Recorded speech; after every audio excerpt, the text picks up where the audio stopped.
एक सवाल जो हम सब दुआ करते हैं, आप सब दुआ करते हैं ना, और हम सब चाहते हैं कि खुदा हमारी दुआ को सुने।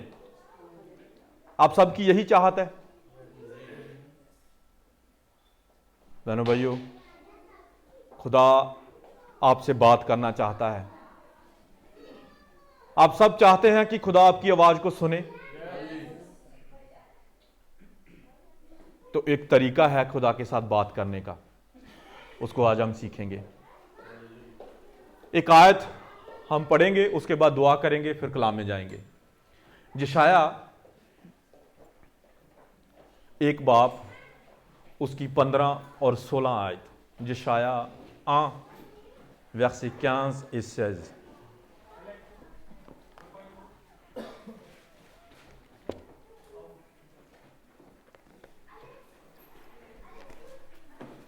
आप सब अपने अपने पांव पर खड़े होके प्लीज हम दुआ करके कलाम में बढ़ेंगे।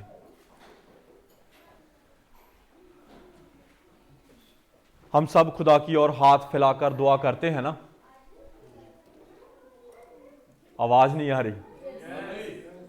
हम सब खुदा की ओर हाथ बढ़ाकर दुआ करते हैं ना? तो खुदा कहता है ऐसे लोग मुझसे दुआ करें, ऐसे मन से मेरे साथ बात करें, ऐसी सोच रखकर मेरे साथ बात करें, और मैं आपकी आवाज को सुनकर, चाहे बादल हो, चाहे तूफान हो, चाहे आंधियां हो, चाहे दुख हो, चाहे तकलीफ हो, वो सब आपकी जिंदगी को छोड़कर चले जाएंगे। हालेलुया। बस वो रिश्ता और वो कनेक्शन बाप और बेटे के बीच में होना चाहिए, और आज हम सीखेंगे कि कैसे हम उसको आगे बढ़ा सकते हैं। जी, इज़ाया उसमें लिखा है आयत 15 में, जब तुम मेरी ओर हाथ फैलाओगे तब मैं तुमसे मुख फेर लूंगा। सिस्टर आप उर्दू में पढ़ना चाहते हैं? जरूरी है। इज़ाया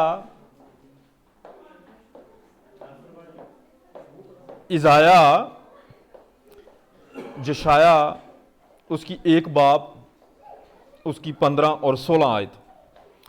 जब तुम मेरी ओर हाथ फैलाओगे तब मैं तुमसे मुख फेर लूंगा। तू कितनी भी प्रार्थना क्यों ना करे तो भी मैं तुम्हारी ना सुनूंगा, क्योंकि तुम्हारे हाथ खून से रंगे हुए हैं। अपने को धोकर पवित्र करो, मेरी आंखों के सामने से अपने बुरे कामों को दूर करो, भविष्य में बुराई करना छोड़ दो। हालेलुया। भाई उर्दू में पढ़ेंगे आप प्लीज। जब तुम अपने हाथ फैलाओगे तो मैं तुमसे आंखें फेर लूंगा। हाँ, जब तुम दुआ पर दुआ करोगे तो मैं ना सुनूंगा। तुम्हारे हाथ तो खून लुदा है। अपने आप को धो, अपने आप को पाक करो, अपने बुरे कामों को मेरे सामने से दूर करो, बदफेली से बाज आओ। हालेलुया।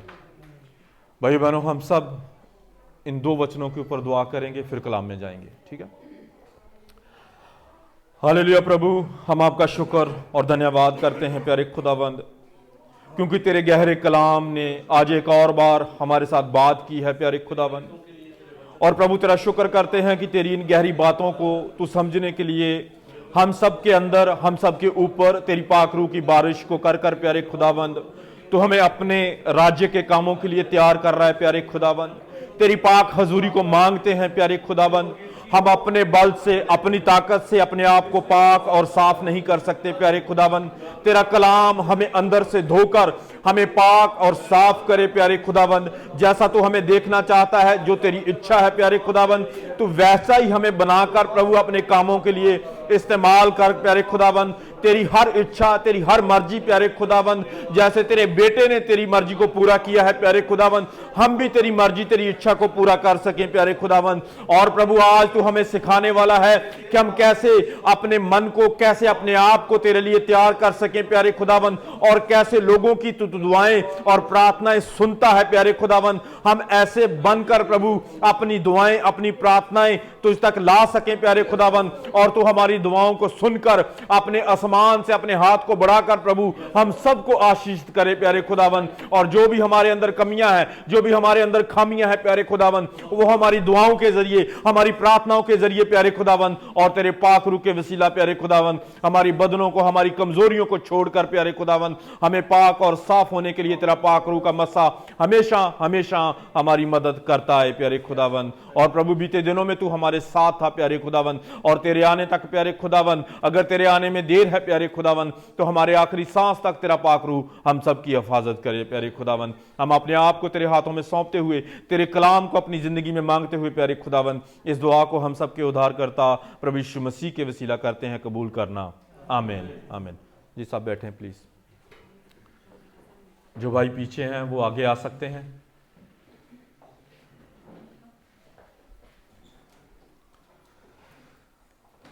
तो कलाम कहता है कि जब तुम हाथ उठाओ, हाथों को उठाकर जब खुदा के आगे हम दुआ करते हैं, प्रार्थना करते हैं, हमारा सबका मन होता है कि हमारी दुआ का आज ही और इसी वक्त उत्तर आ जाए। हालेलुया। और हम सब इसी सोच के साथ खुदा के आगे दुआ करते हैं। पर दुआ खुदा सबकी नहीं सुनता।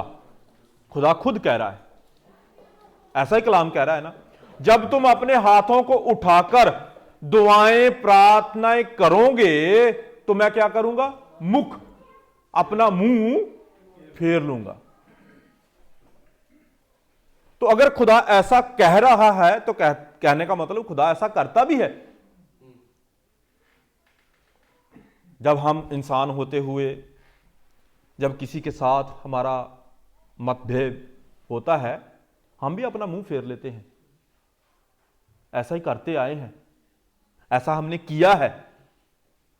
अभी भी हम ऐसी कुछ चीजों में अपने जीवन में लेकर घूमते और फिर रहे हैं। अभी भी ऐसी जिंदगी हम जीते हैं। तो जो खुदा है, जो पाक है, जिसके अंदर कोई गुनाह नहीं है, जिसने आपके और मेरी खातिर बहुत सारे दुखों को, बहुत सारी परेशानियों को, बहुत सारे कष्टों को, और हमें समुद्र को दो भागा करके दिखाया है कि मैं कैसे अपने लोगों की हिफाजत कर सकता हूं, फिर भी खुदा कहता है कि मैं अपने लोगों से मुख फेर लूंगा। और मुख फेरने की वजह क्या है? खुदा हमारी दुआ नहीं सुनना चाहता कि जहां हमारी वजह से खुदा हमसे मुख फेर रहा है, हमारी वजह से, हमारे अंदर ही कमियां हैं। नहीं तो खुदा, जैसे आज हम भजन गा रहे थे, आ मेरी बेटी, तो जब खुदा आपको कहेगा कि आ मेरे बेटे, जब हमारे बच्चे हमारे गले आके मिलते हैं तो हमें सुख मिलता है। तो खुदा भी ऐसी सोच आपके और मेरे लिए रखता है कि जब हम खुदा के गले मिले और वो सुख हम अपने बाप को दे सके जिसकी वो हमसे उम्मीद रखता है, अपेक्षा रखता है, जो चाहता है खुदा कि हम वो सुख खुदा को दे सके। हमारा जो बात करने का तरीका है खुदा के साथ वो सिर्फ एक है, वो है दुआ। क्योंकि बीते दिनों में खुदा ने दुआ के जरिए बहुत सारे लोगों के साथ, अपने दासों के साथ, अपने नबियों के साथ बातें की हैं और दुआ में उनको आंसर दिया है। और कुछ लोगों के साथ रोया में बात की है, कुछ लोगों के साथ सपने के जरिए बात की है, और मूसा के साथ खुदा ने पहाड़ पर बात की है। पर उस समय मूसा खुदा को देख नहीं पाया क्योंकि रोशनी इतनी है खुदा के चेहरे में। अब देखें, यहां पर खुदा कहता है कि जब तुम में मैं हूं, तुम में आप हैं, हम सब हैं। जब तुम अपने हाथों को उठाओ और दुआएं करो और प्रार्थनाएं करो तो खुदा हमसे मुख फेर ले, अपने मुंह को पीछे कर कर और हमारी दुआएं उसके कंधे तक भी ना पहुंचे तो बेफायदा है। तो अब सवाल यह है कि हमें दुआएं करनी है या छोड़ देनी है। अगर खुदा कह रहा है कि मैं आपसे मुख फेर लूंगा, मैं आपकी दुआओं को सुनूंगा नहीं, तो अभी दुआएं करनी है कि दुआएं छोड़ देनी है? दुआएं करनी है। तो हम सब चाहते हैं कि खुदा हमारी दुआ को सुने, पर उसका एक फार्मूला है, उसकी एक टेक्निक है। दुआ खुदा जरूर सुनता है, पर वो दुआ खुदा की मर्जी के अनुसार हो, वो इच्छा खुदा की हो, वो सोच खुदा की हो, वो चाहत खुदा की हो। हालेलुया।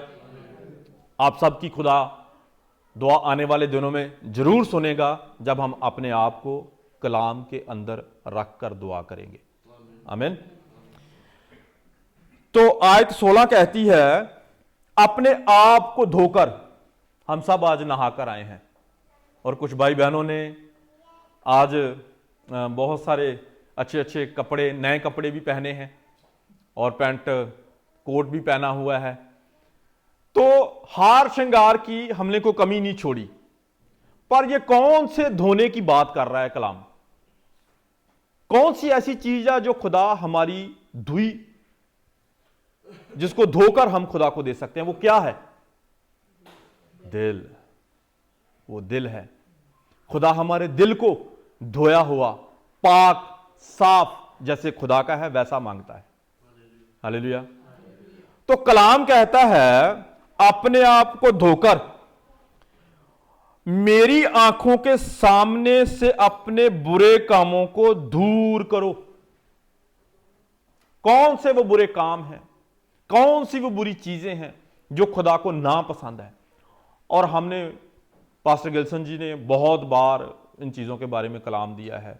हम सबको वैसे भी पता है कहां लिखा हुआ है, पर कमी क्या है? वो है अमल की। कमी क्या है?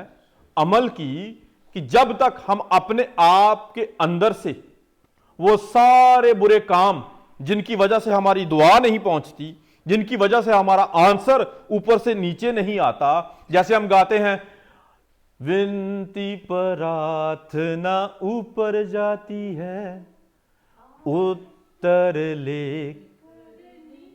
विनती प्रार्थना तो हम करते हैं, जाती भी है, आती का पता नहीं चल रहा। आती का पता, मेरे साथ बहुत बार हुआ है ऐसे पहले कि मैंने बहुत सारी दुआएं की हैं। हां, कुछ दुआएं ऐसी हैं जिनके लिए मैं खुदा का हमेशा से धन्यवाद करता रहूंगा और करता आया हूं। वो मैंने कुछ भाइयों के लिए, कुछ बहनों के लिए, खास करके एक बहन है, जब मैं उसको पहली बार मिला तो वो बहुत दुखी थी, और मेरी और उसकी पहली मुलाकात थी, और आज तक वो आखिरी मुलाकात, अभी तक की वो आखिरी है। अगर खुदा ने चाहा तो वो आने वाले दिनों में खुदा मिलाएगा। जब मैं उसको मिला तो वो इतनी दुखी थी, और उसके आंसू आप सोच नहीं सकते, बातों में आंसू, आंखों में आंसू। उस दिन वहां पर बैठे, कलाम की बात की और दुआ की, और कहा, खुदा मैं इसके आंसू नहीं पहुंच सकता क्योंकि मुझ में बल नहीं है, और मैं इसके देने के काबिल भी कुछ नहीं हूं क्योंकि मेरे पास है नहीं है। मैं तो सिर्फ एक ही चीज है मेरे पास, वो है दुआ, जो मैं आज तेरे लिए, तेरे सामने इसके लिए करता हूं। अगर तू चाहे, तेरी इच्छा हो, तो आने वाले दिनों में इन आंसुओं को खुशी में बदल दे। और आज खुदा ने उसको एक बेटी से नवाजा है। और देखा, ऐसी दुआओं को जब खुदा सुनता है, मुझे नहीं पता मेरी दुआ सुनी है, पर मैंने भी उस दिन उसके लिए ये दुआ की है। मुझे नहीं पता मेरी सुनी है, किसकी सुनी है, पर खुदा ने किसी ना किसी की दुआ सुनी है, और उसके आंसुओं को खुदा ने खुशी में बदला है। पर इससे यह साबित होता है कि खुदा दुआओं को सुनता है, पर दुआ करने वाला मन वो खुदा की तरफ होना चाहिए, वो खुदा की खोज वाला होना चाहिए, खुदा की सोच वाला होना चाहिए। बोझ ऐसा होना चाहिए कि इसके आंसू मैं नहीं देख सकता। जैसे कलाम कहता है कि मैं तेरी बुराई को नहीं देख सकता, जब हम आंसुओं के बारे में बात करते हैं, आप आंसू बहाकर खुदा के आगे दुआ करते हैं, खुदा जरूर आपको आशीष और बरकत देगा। खुदा अपने लोगों को कभी अनाथ नहीं छोड़ता। बस वो रिश्ता बाप और बेटे का ऐसा होना चाहिए, बाप और बेटी का ऐसा होना चाहिए कि खुदा कभी भी अपने हाथ को हमसे ना उठाए, हमेशा उसकी बरकत हमारे सर पर बहती रहे।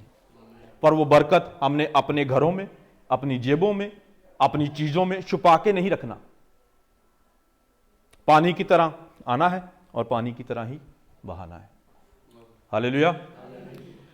तो यहां पर खुदा कहता है कि अपने आप को शुद्ध करो, पाक करो, बुराई को छोड़कर आगे बढ़ो।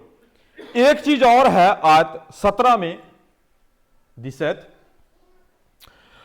भलाई करना सीखो। भलाई करना सीखो। इसका मतलब हम जब मसीह से दूर थे तो हमें भलाई करना नहीं आता था। हम करते थे सिर्फ अपने ही लोगों के अंदर, जिनको हम प्यार करते हैं। वो हमें करते या नहीं करते हम नहीं जान पाते, पर जिनको हम करते हैं उनके साथ हम भलाई करते थे और करते आए हैं, कर रहे हैं। पर यहां पर खुदा कहता है भलाई करना सीखो, यत्न से न्याय करो, उपद्रवी को सुधारो, अनाथ का न्याय चुकाओ, विधवा का मुकदमा लड़ो। ठीक है। और ये चीजें जो रखता है, जो बोझ रखता है इन चीजों का, वो खुदा के मन को भाने वाले काम करता है। ऐसे लोग जब खुदा के साथ अपना रिश्ता मजबूत करते हैं और इनकी दुआएं खुदा सुनकर अपनी आशीष को उड़ेलता है। अब देखें, जब वो औरत जिसके पास एक मुट्ठी आटा था और थोड़ा सा तेल था, खुदा ने अपने दास को भेजा, तू जा उसके घर में आज खाना खा, उसे आशीषित कर। तो जब खुदा ने अपने बंदा को, एलिया को भेजा और एलिया ने जाके उस घर के अंदर खाना खाया और उनके लिए दुआ की, तो क्या हुआ हम सब जानते हैं। वो मुट्ठी भर आटा और कुपी में थोड़ा सा तेल, वो कभी खत्म ना हुआ। खुदा अपने लोगों को ऐसी आशीष देता है, पर वो दिल और मन ऐसा होना चाहिए कि बस ये सब खुदा का है, खुदा ने मुझे दिया है, मैंने खुदा के लोगों के लिए बहा दिया। तो हम चाहते हैं कि खुदा हमारी दुआओं को सुने, हम चाहते हैं खुदा हमारी प्रार्थनाएं सुने, हम चाहते हैं खुदा हमारी दुआओं का उत्तर दे। अब हम देखेंगे कि जब मूसा ने दुआ की तो मूसा की दुआ का उत्तर खुदा ने कैसे दिया। हालेलुया।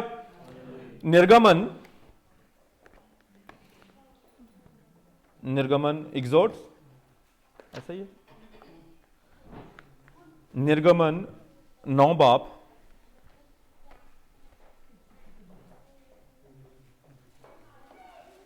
उत्पत्ति के बाद है।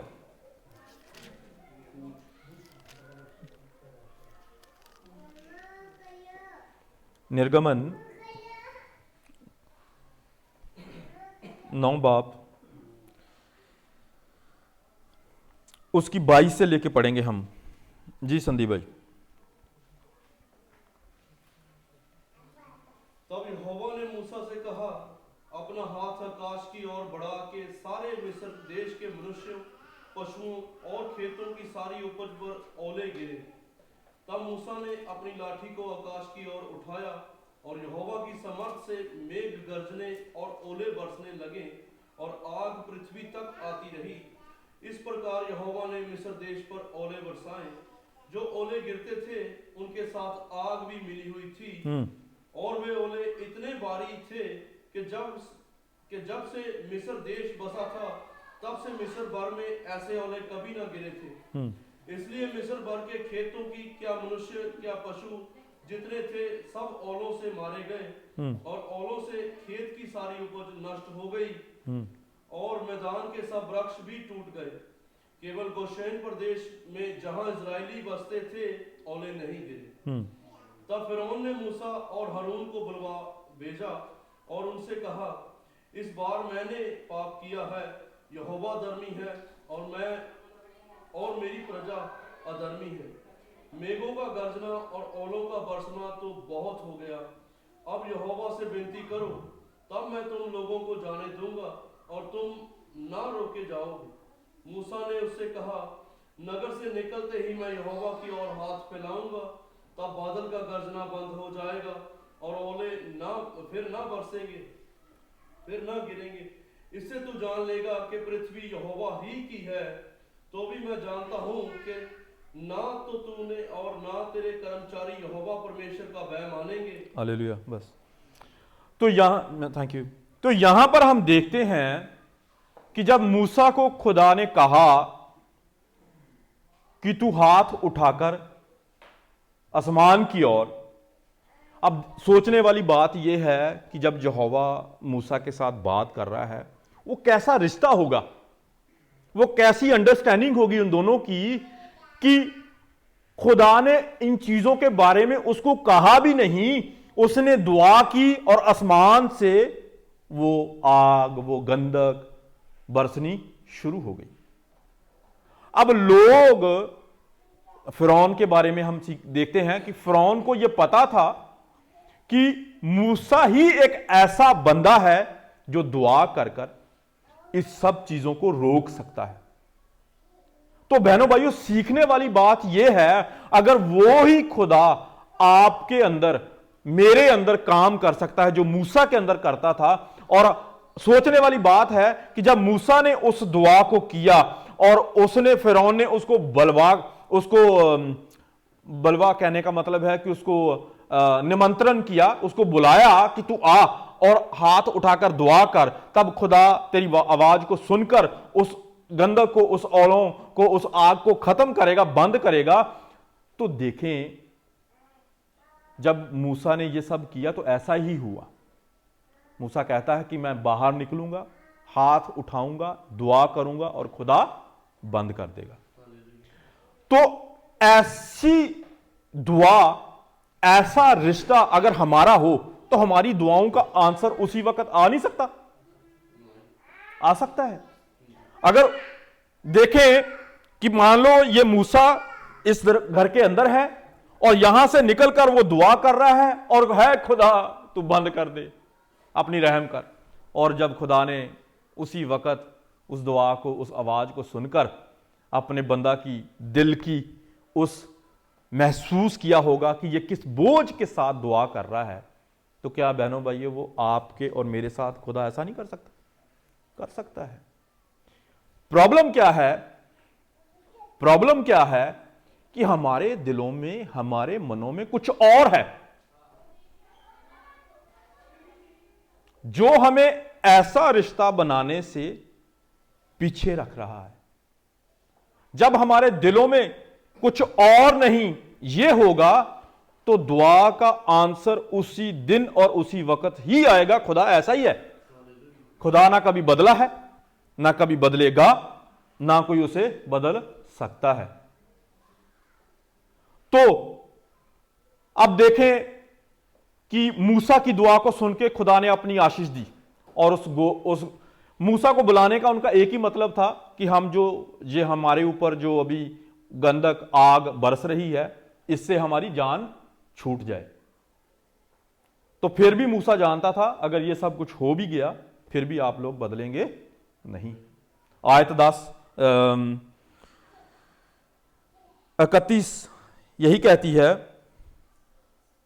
31:30, तो भी मैं जानता हूं कि तुम तो और ना तेरे कर्मचारी यहोवा का भय मानेंगे। मूसा ये सब जानता था पर फिर भी मूसा ने दुआ की। तो खुदा भी जानता होगा अगर मूसा जानता है। तो हम ऐसी सोच ना रखें, ऐसी समझ ना रखें, ऐसे ख्याल अपने ना बनाएं कि हम गुनाहगार हैं, हम पापी हैं, खुदा हमारी दुआ को सुनता नहीं, खुदा हमें दुआ करने का फायदा नहीं। नो नो, यह गलत सोच है। खुदा ऐसे लोगों की दुआ सुनता है जो इन चीजों से निकलकर, इनसे मन फिराकर, अपने आप को नया कर अपने आप को धोकर खुदा में आता है। तो खुदा ऐसे लोगों की दुआ सुनता है। तो करना क्या है? एक ही काम है, वो है अपने आप को धोना, जैसा खुदा चाहता है। धोना, बाल धोना, बदन को धोना, इन चीजों का कोई फायदा नहीं।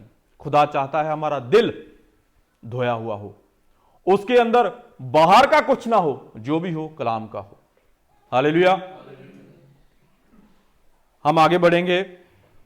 सबके लिए ठीक है? समझ आ रहा है सबको? Thank you, God bless you.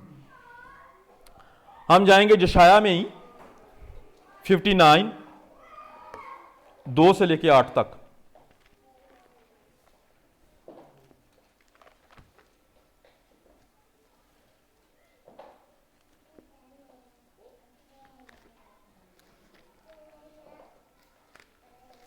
जी भाई। उसने मेरे मुंह को चोखी तलवार के समान बनाया और अपने हाथ की आड़ में मुझे छिपा रखा। नहीं, यशाया 59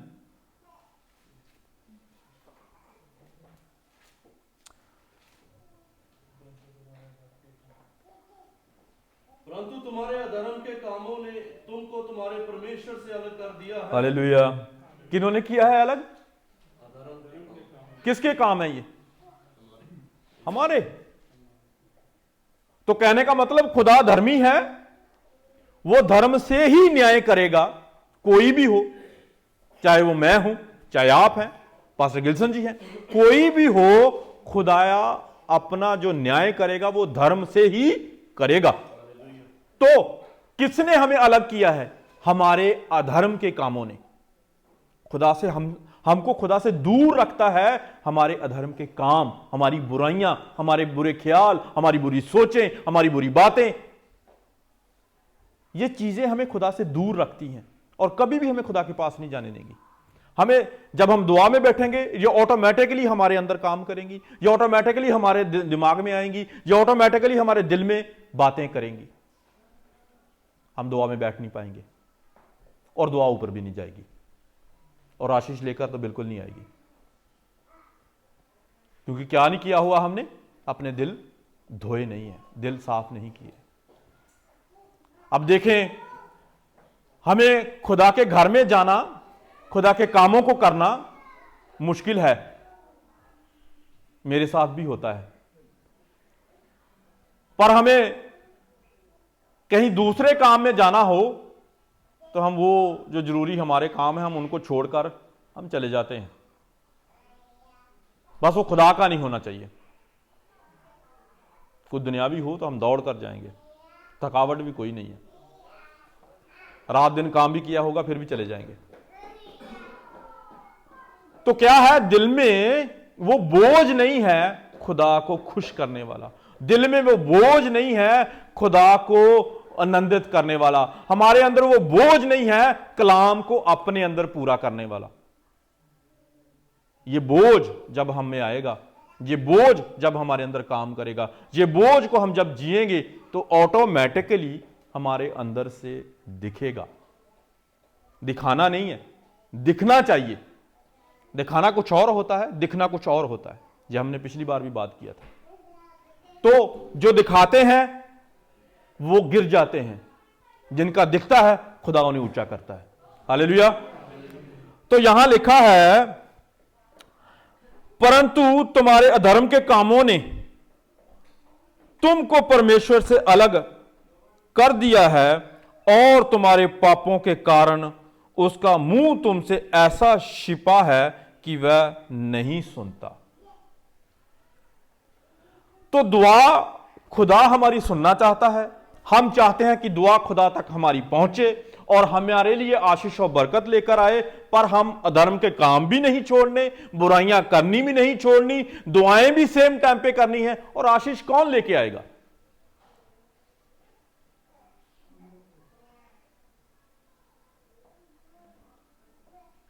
आशीष कोई नहीं लेके आएगा, क्योंकि दुआ हमारी पहुंची नहीं। दुआ जब पहुंचेगी तो जो आशीष है वो हमें महसूस होगी, हमारी जिंदगी से जरूर दिखेगी, जो मसीह की तरफ से होगी, खुदा की तरफ से होगी। आयत 3 में जाएंगे, क्योंकि तुम्हारे हाथ हत्या से और तुम्हारी उंगलियां अधर्म के कामों से अप्रसन्न हो गई हैं। तुम्हारे मुंह से तो झूठ और तुम्हारी जीभ से कुटिल बातें निकलती हैं, क्योंकि धर्म के साथ नालिश नहीं करता, ना कोई सच्चाई से मुकदमा लड़ता है, वह मिथ्या पर भरोसा रखता है। तो कहने का मतलब हम अपना जो मुकदमा है, जो हमारे और खुदा के बीच में है, वो भी हम सच्चाई से नहीं लड़ रहे हैं। तो हमारे लिए कोई वकील नहीं आएगा, और क्योंकि खुदा ने एक बार अपना जान दे दिया है, बार बार नहीं होगा, एक बार ही होगा, और वो हो चुका है। अब हमारा काम है कि अपने मुकदमे को, अपने आप को सच्चाई के साथ खुदा के अंदर रखना और चलना। हालेलुया। तो यहां पर हमने देखा है कि हमने अपनी जीभ को भी साफ रखना है और अधर्म की बातें नहीं करनी है, किसी के बारे में बुरा भला नहीं बोलना है, अपनी उंगलियां, हाथ पाक और साफ रखने हैं, दिल भी पाक और साफ रखना है। और आगे लिखा है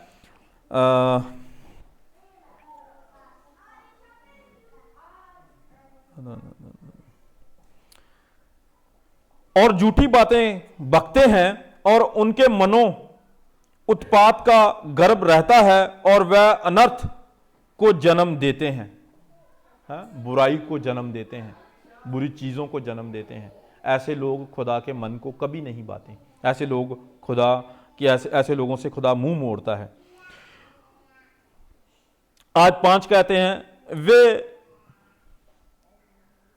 संपीन के ओढ़ने सोते और मटकी के जाले बकते हैं बनाते हैं। जो कोई उनके अंडे खाता है वह मर जाता है, और जब कोई एक को फोड़ता तब उसमें से सपोला निकलता है। ठीक है, तो ऐसी सोच होनी चाहिए कि हमें सपोले पैदा नहीं करने, और अपनी जीभ ऐसी रखनी है, क्योंकि जीभ एक ऐसी चीज है, खुदा ने अय्यूब में कहा है कि जीभ क्या है? आग। एक आग का काम है हमारे अंदर करती। हम किसी को आग लगा दें ना, तो वो कुछ दिनों में जख्म वो भर जाएगा। आप देखा होगा कई बार यहां आसौंधी हुआ है, कुछ लोगों को आग की परेशानी से कुछ जला है, जहां पैर में, जहां हाथ में, जहां मुंह में। वो जो आग है उसका जो जख्म है वो भर जाता है। जब हम किसी को जीभ के साथ जो जख्म देते हैं ना, वो हर वक्त जब तक जिंदा है वो बंदे के अंदर ऑटोमेटिकली आता रहता है, काम करता रहता है। इसलिए भाइयों बहनों, खुदा चाहता है कि हमारे मन, हमारी जीभ, हमारे दिल खुदा की तरह पाक और साफ हों। हालेलुया। हम आगे बढ़ेंगे। यूहन्ना 9 बाब उसकी 31 आयत।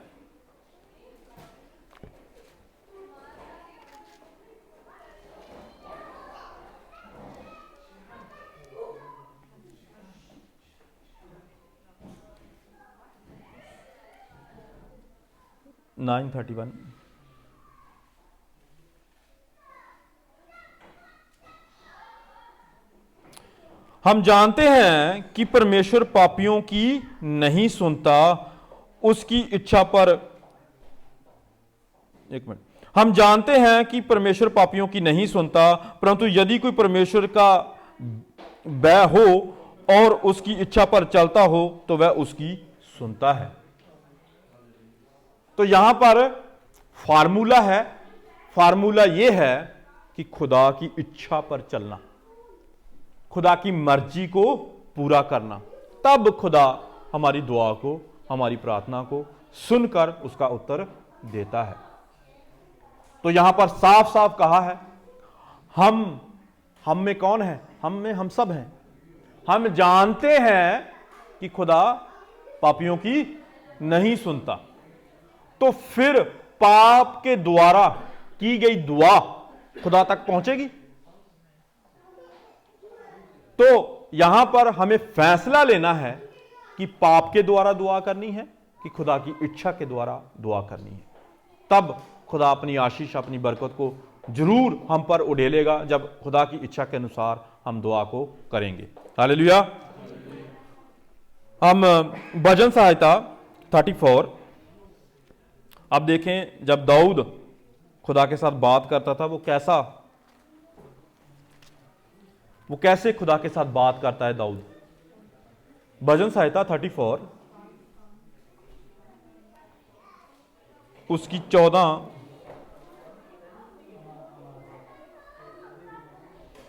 जी बाजी 11 से पढ़ें, 11 से लेके 22 तक प्लीज। भजन सहायता 34 11 से लेके 22 तक। हे लड़कों, आओ मेरी सुनो, मैं तुमको यहोवा का भय मानना सिखाऊंगा। क्या कहता है दाऊद? दाऊद कहता है, ऐ जवानों आओ, मैं आपको सिखाता हूं कि कैसे खुदा के भय को मानना है और कौन सी चीजें खुदा के मन को भाने वाली हैं। दाऊद आगे बता रहा है उन बच्चों को, उन लड़कों को जी। वह कौन मनुष्य है जो जीवन की इच्छा रखता और दीर्घायु चाहता है ताकि भलाई देखे। हालेलुया। हम सब अपने अपनी जिंदगियों में, अपने अपने जीवनों में भलाई को देखना चाहते हैं जो खुदा की तरफ से हो। तो वो भलाई तब हमें आएगी जब हम खुदा की इच्छा के अनुसार, खुदा की मर्जी के अनुसार अपने जीवन बताएंगे, तब खुदा की भलाई हम में आएगी। हालेलुया जी। अपनी जीव को बुराई से रोक रख। क्या करना है? जीव को बुराई से। सबसे ज्यादा बुराई कौन सी चीज हमारे अंदर करती है? कौन सी ऐसी एक चीज है जो सबसे ज्यादा हमारे अंदर बुराई करती है? हाँ जी, कोई और? सब सहमत हैं भाई मनसा के साथ? आपने ये कहा ना जी भाई, सब सहमत है भाई मनसा के साथ?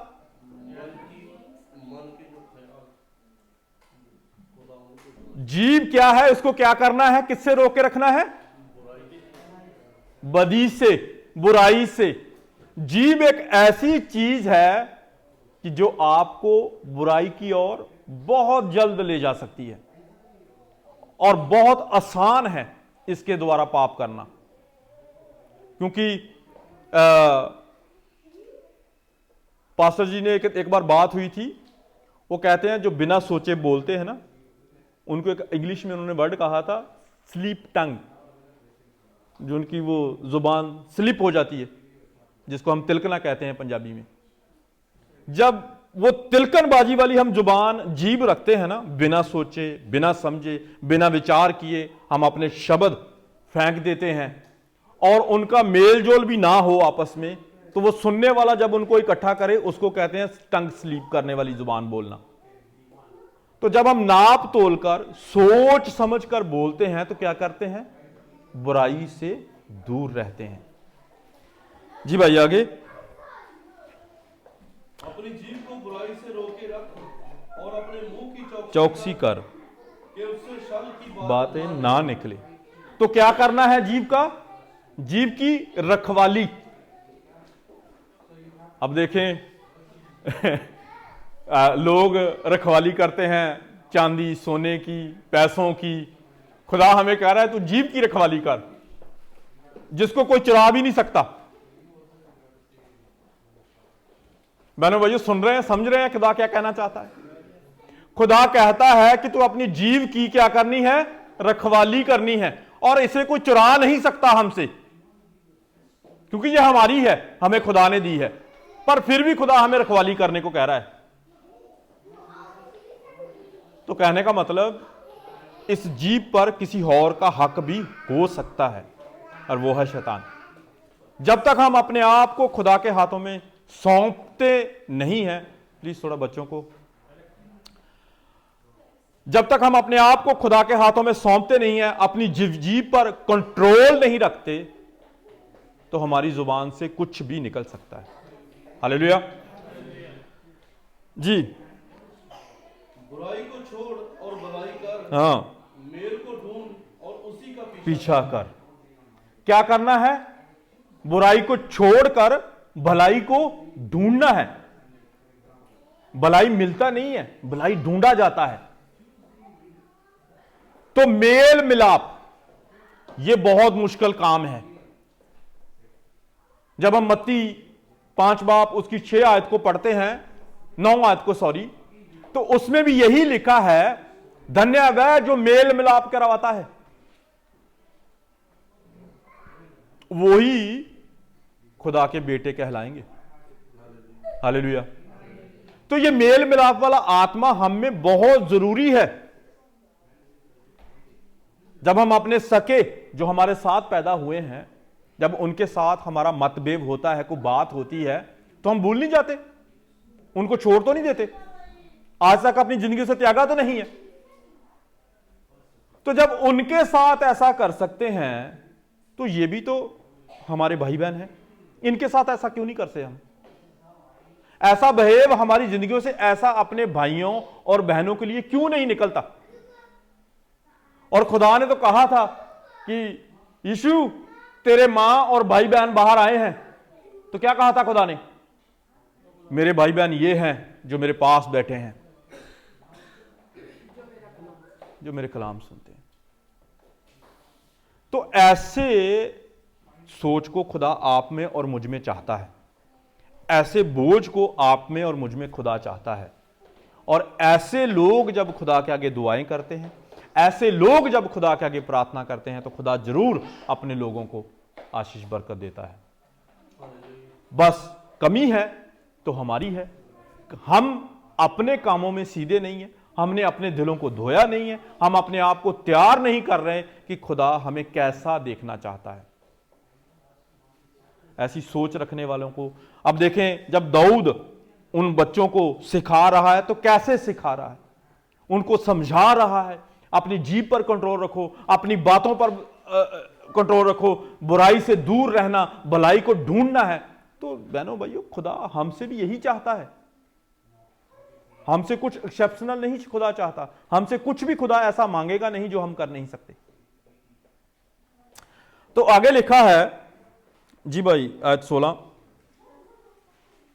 जी 15, यहोवा की आंखें धर्मियों पर लगी रहती हैं और उसके कान भी उनकी दुहाई की ओर लगे रहते हैं। हालेलुया। तो ये आयत आज के मैसेज के मुताबिक है। यहोवा की आंख किस पर ठहरती है? जो खुदा की नजरों में धर्मी है, जो खुदा के लिए धर्मी है, और उसके कान भी। तो हम चाहते हैं कि जब हम दुआ करें, ऐ खुदा तेरे कान मेरी दुआओं को सुने, तो तब उस दुआ को हम खुदा के कानों में दे सकते हैं, जब हम खुदा की नजरों में धर्मी ठहर पाएंगे। बहनों भाइयों, इसके लिए जो मेहनत, जो यत्न हमने करना है, पिछली आयत में हमने पढ़ा है कि यत्न से जी यशाया, जो सबसे पहली आयत थी यशाया, उसकी 16 आयत, 1 की 16 1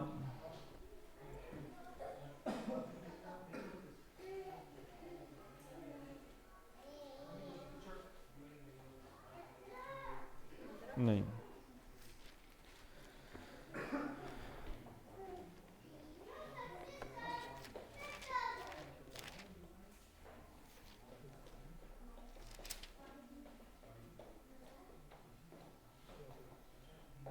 नहीं 17 दिसत क्या लिखा है? भलाई करना सीखो, यत्न से न्याय करो। कैसे करना है? यत्न से, मेहनत से।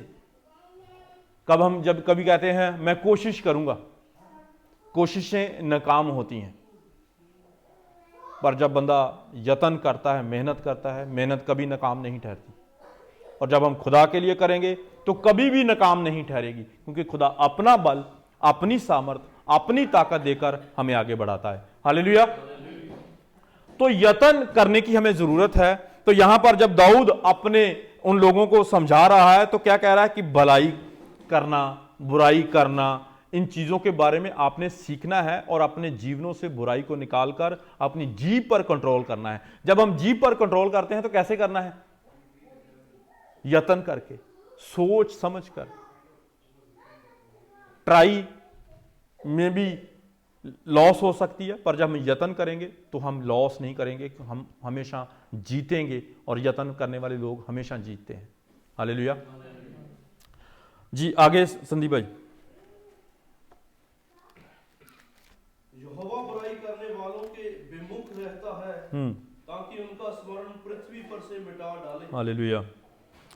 तो हम सब जानते हैं कि जब अगर हम बुराई में ही जीवन को बताएंगे, बेशक हम हर संडे चर्च में आए, बेशक हम बहुत सारे कलाम सुने, बेशक हम बहुत सारे कलाम सुनाएं, अगर हमारे अंदर ये सब कुछ बुरी चीजें होंगी तो ये सब कुछ इस धरती पर ही हमारे साथ नष्ट हो जाएगा। हालेलुया। जी। धर्मी दुहाई देते हैं और यहोवा सुनता है। हालेलुया। और उनको सब विपत्तियों से छुड़ाता है। आमीन। तो किनकी दुआ सुनता है खुदा? धर्मियों की। कलाम साफ साफ कहता है जब हम दुहाई देंगे धर्मी होकर, तब हमारी खुदा विनतियां, हमारी प्रार्थनाएं सुनकर हमें आशीष देगा और कभी हमें त्यागेगा नहीं, छोड़ेगा नहीं। हालेलुया। जी आगे। यहोवा टूटे मन वालों के समीप 34:17। जी जी भाई। यहोवा टूटे मन वालों के समीप रहता है और पिसे हुओं का उद्धार करता है। हालेलुया। तो क्या करना है हमने? जो भी हमारे अंदर है उन सब को निकालकर अपने मनों को क्या करना है? निचोड़ना है, उनको टूटा हुआ बनाना है। उसके अंदर कुछ भी ऐसा ना हो जो खुदा की मर्जी और इच्छा के खिलाफ है। तब ऐसे लोगों के ऊपर खुदा क्या करता है? आयत में लिखा है,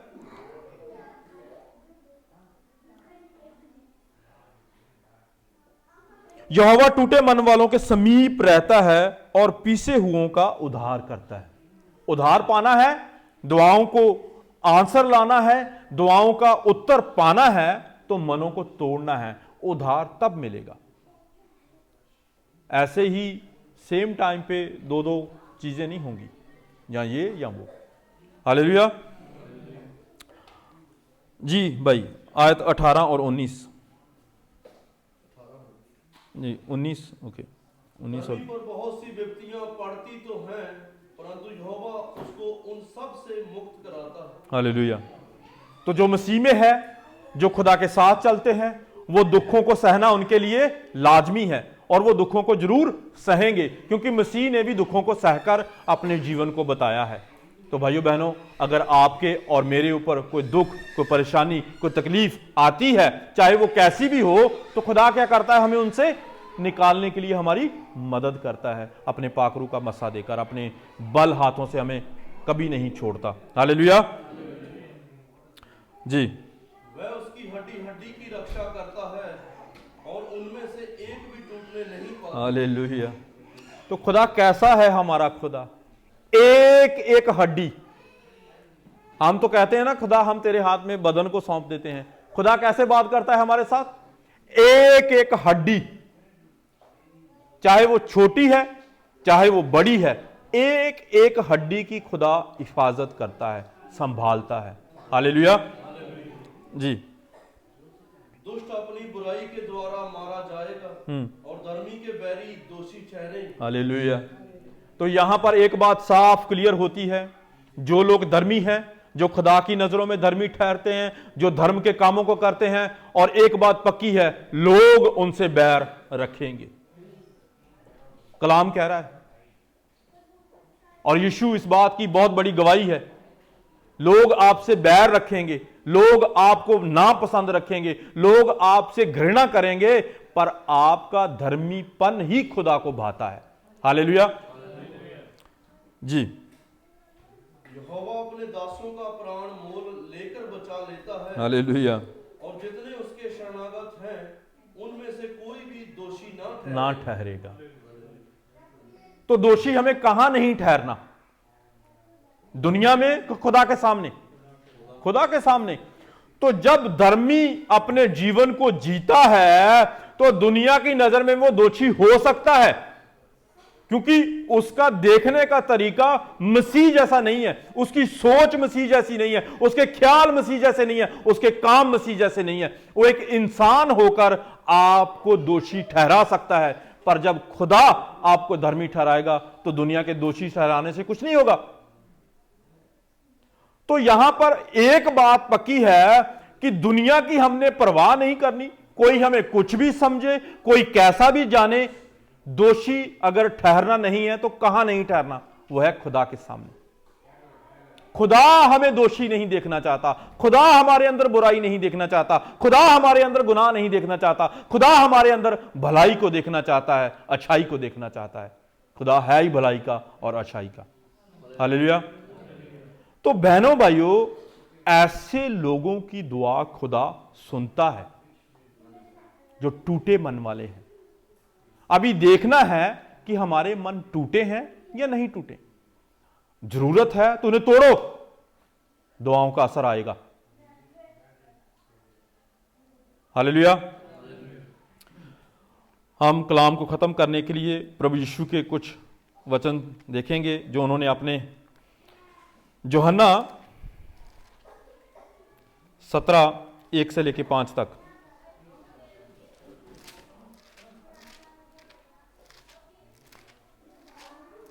जी संदीप भाई।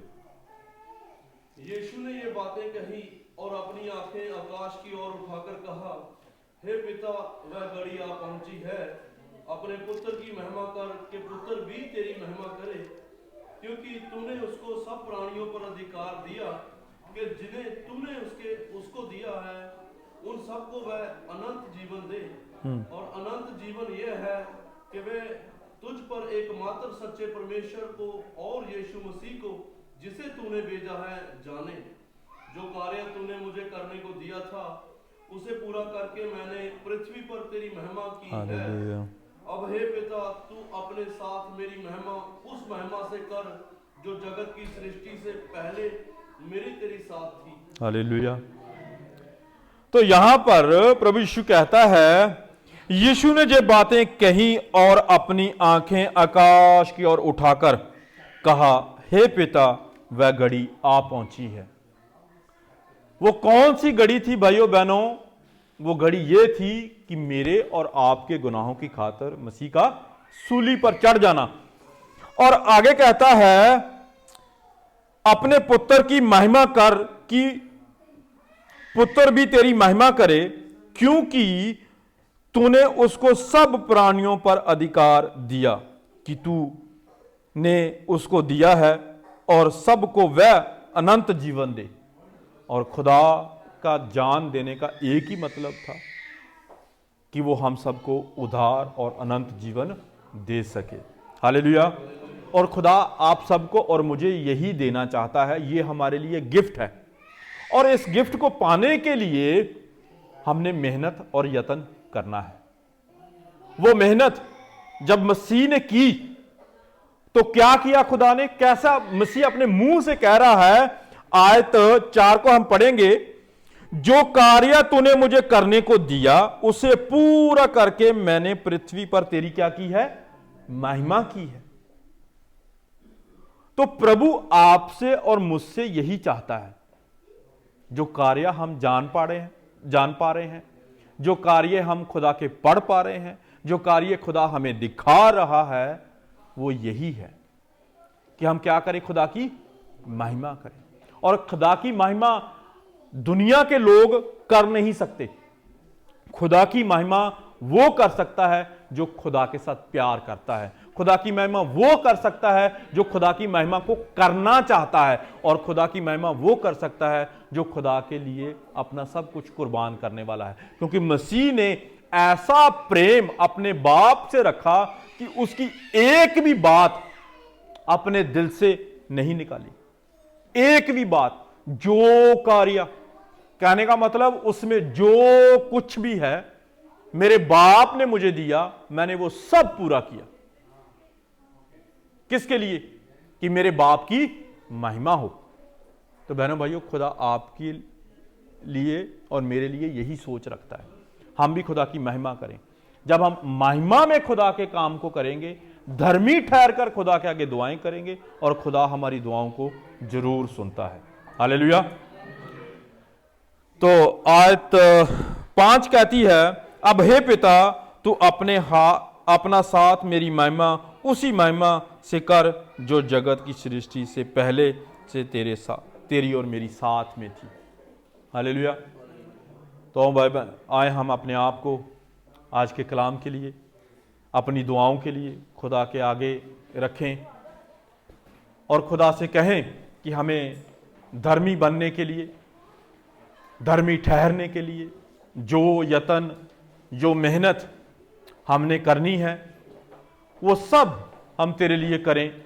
अपने आप को तेरे सामने धर्मी ठहराने के लिए जो भी हमने मेहनत, जो भी हमने यत्न कर कर अपनी दुआएं तुझ तक पहुंचानी है, वो एक एक दुआ का उत्तर हमारी जिंदगियों में आए और हमें देखने को मिले, हम उसे महसूस कर पाएं। क्योंकि जब धर्मी लोग दुआ करते हैं तो खुदा आग, गंधक, कुछ भी आसमान से बरस रहा हो, वह अपने बंदों की दुआओं सुनकर उनको बंद कर देता है। हालेलुया।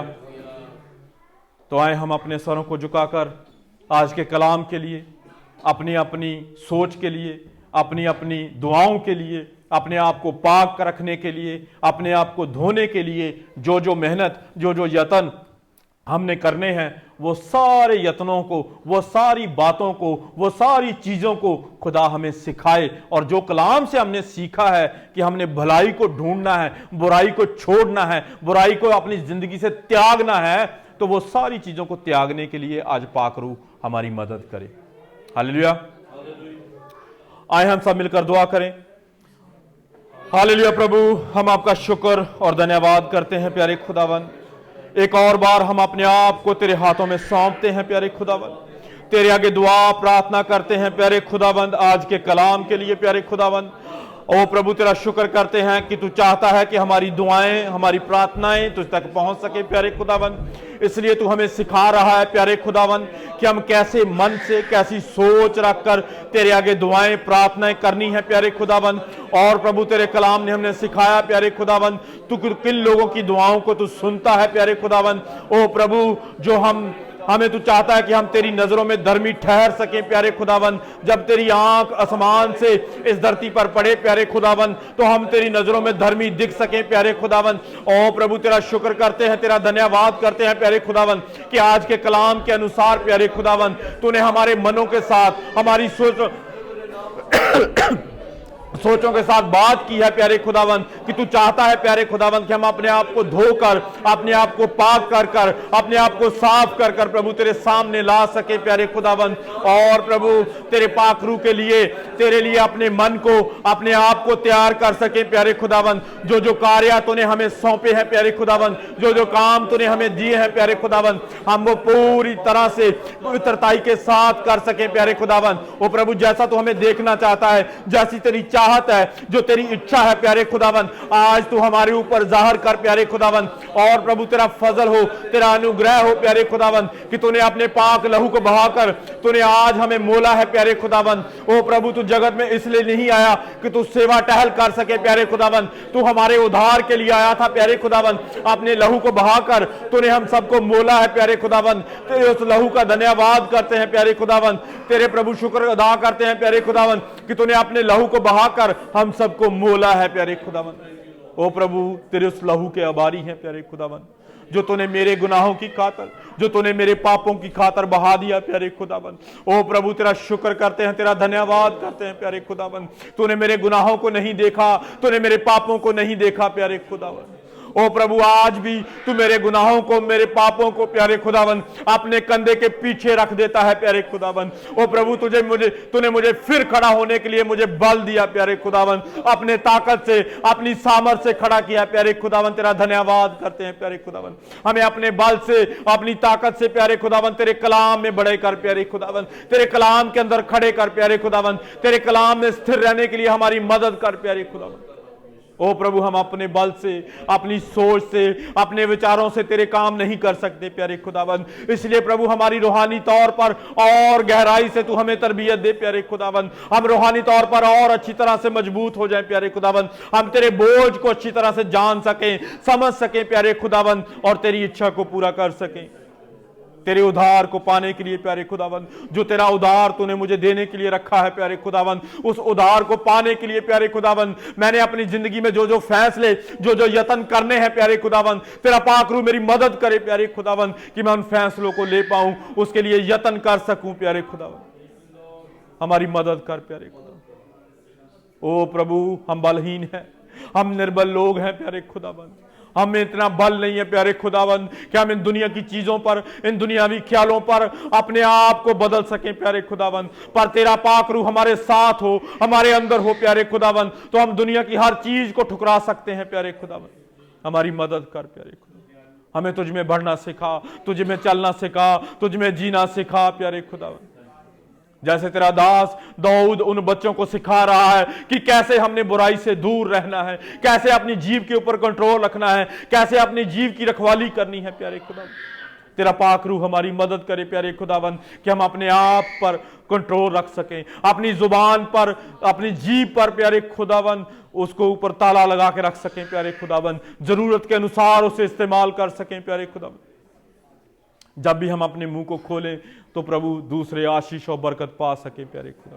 हमारे मुंह को पाक कर, हमारी सोचों को पाक कर, हमारे विचारों को पाक कर प्यारे खुदावंद, क्योंकि तू पाक है प्यारे खुदावंद। ये पाक जी को हमारे अंदर से बहने दे प्यारे खुदावंद। हमें और पाक कर, अपने हर गुनाह की माफी चाहते हुए प्यारे खुदावंद एक और बार इस दुआ को हम सबके उद्धार करता प्रभु यीशु मसीह की वसीला करते हैं, कबूल करना। आमीन आमीन। पढ़ेंगे पहला कुरिन्थियों 11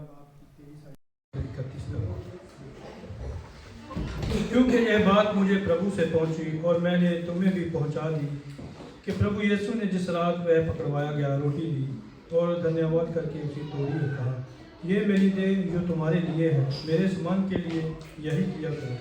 इसी रीति से उसने ब्याही के पीछे कटोरा भी लिया और कहा, यह कटोरा मेरे लहू में नहीं बचा है, जब कभी पियो तो मेरे स्मरण के लिए यही किया करो।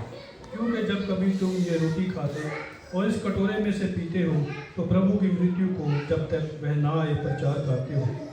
इसीलिए जो कोई अनुचित रीति से प्रभु की रोटी खाए, जहाँ उसके कटोरे में से पिए, वह प्रभु की देह और लहू का अपराधी ठहरेगा।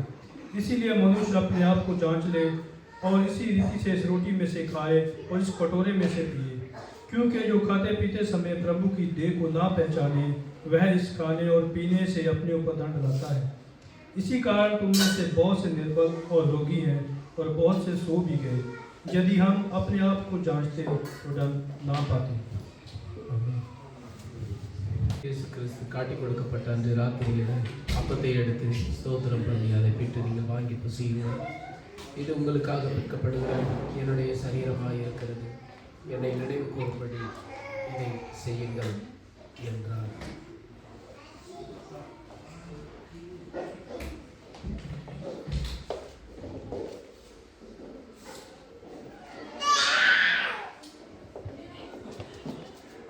போஜனம் பண்ணின பின்பு அவர் அந்த படிய பாத்திரத்தையும் எடுத்து, இந்த பாத்திரம் என் ரத்தத்தினாலாகிய புதிய உடன்படிக்கையாக இருக்கிறது, நீங்கள் இதை பானம் பண்ணும்போதெல்லாம் என்னை நினைவு கூறும்படி இதை செய்யுங்கள் என்றார். लकड़ी पे लटकाना सही देने को जिंदगी वही बनाता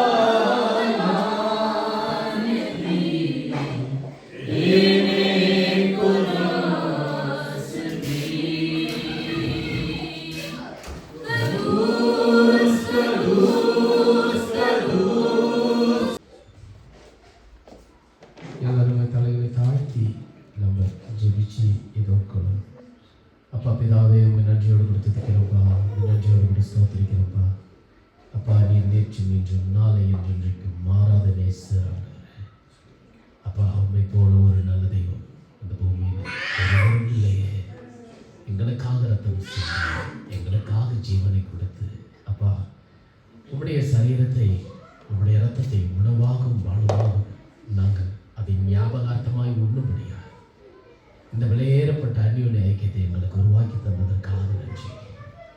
வந்த நாங்கள் ஒருவர் அபாத்திரமாய் இந்த அப்பத்தையும் இந்த ரசத்தையும் உண்டு உங்களுடைய விலையேறப்பட்ட அன்பின் ஆண்டவரே அடையாளத்தை தொலைத்து விடாதபடி எல்லா விதத்திலும் உமக்கு நாங்கள் கீழ்ப்படிந்து கர்த்தாவே உம்முடைய நாம மாத்திரம் மகிமைப்படும்படியாய் நாங்கள் இந்த திருவிருந்தை உட்கொள்ள கருத செய்ய அப்பா எங்களுக்குள்ள இருக்கிறதால மன்னிக்க முடியாத சுபாவங்கள், மற்றவர்களை குற்றப்படுத்துகிற சுபாவங்கள், மற்றவர்களை ஏற்றுக்கொள்ள முடியாத சுபாவங்கள், ஆண்டவரே தனக்கானவைகளை தேடுகிற சுபாவங்கள், பிறருக்கானவைகளை அலட்சியம் செய்கிற சுபாவங்கள், ஆண்டவரே மற்றவர்களை கனப்படுத்துகிறதிலே முந்திக் கொள்ளுகிற சுபாவங்கள், இவை எல்லாவற்றையும் எங்களை விட்டு எடுத்து போட்டு இயேசு கிறிஸ்துவில் உள்ள சிந்தையுடையவர்களாய் நாங்கள் இந்த கடைசி நாட்களிலே வாழ்ந்து உங்களை மகிமைப்படுத்தும்படியாய் எங்களை உடைய கருத்தில் ஒப்புக் கொடுக்கிறோம்ப்பா. சபை முழுவதையும் நீர் பொறுப்பெடுக்கும்படியாக ஜெபிக்கிறோம். சபையில் உள்ள ஒவ்வொரு பிள்ளைகளையும் நீர் ஆசீர்வதிங்க, நீங்க பாதுகாத்து கொள்ளுங்க, நீங்க வழிநடத்துங்க. உம்முடைய சித்தம் எங்களுக்குள்ளே நிறைவேற கிருபை செய்யுங்கப்பா. அப்பா உம்முடைய வெளியேறப்பட்ட ரத்தத்தை எங்களை ஒரு விஷயம் மாத்திரம் கூட கழுவி சுத்திகரித்து அப்பா எங்களை பரிசுத்தப்படுத்த முடியாது. இயேசுவின் நாமத்தில் ஜெபிக்கிறோம் எங்கள் ஜீவனுள்ள நல்ல பிதாவே, ஆமென். எல்லாரும் ஸ்தோத்திரம் பண்ணி இருக்கலாம்.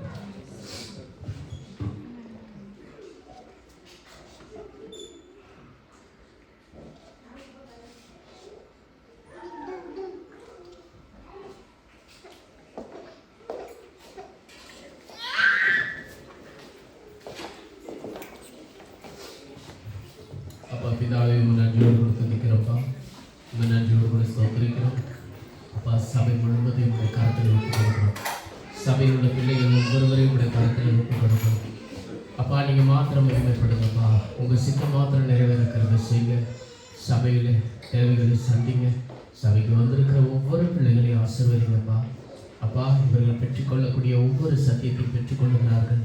இவர்களுடைய நீர் பேசுகிறேன், ஆனாலும் கூட அவை உள்வாங்கி அவரை வாழ்ந்து அதை உமக்கு மகிமையாய் செய்து முடிக்க ஒவ்வொரு பிள்ளைகளுக்கு நீர் பலன் தரும்படியாக இயேசுவின் நாமத்தில் ஜெபிக்கிறோம். சபை முழுவதும் உங்களுடைய கரத்தில் ஒப்புக் கொடுத்து துதிக்கிறோம். எங்கள் ஜீவன் உள்ள நல்ல பரலோக பிதாவே, ஆமென்.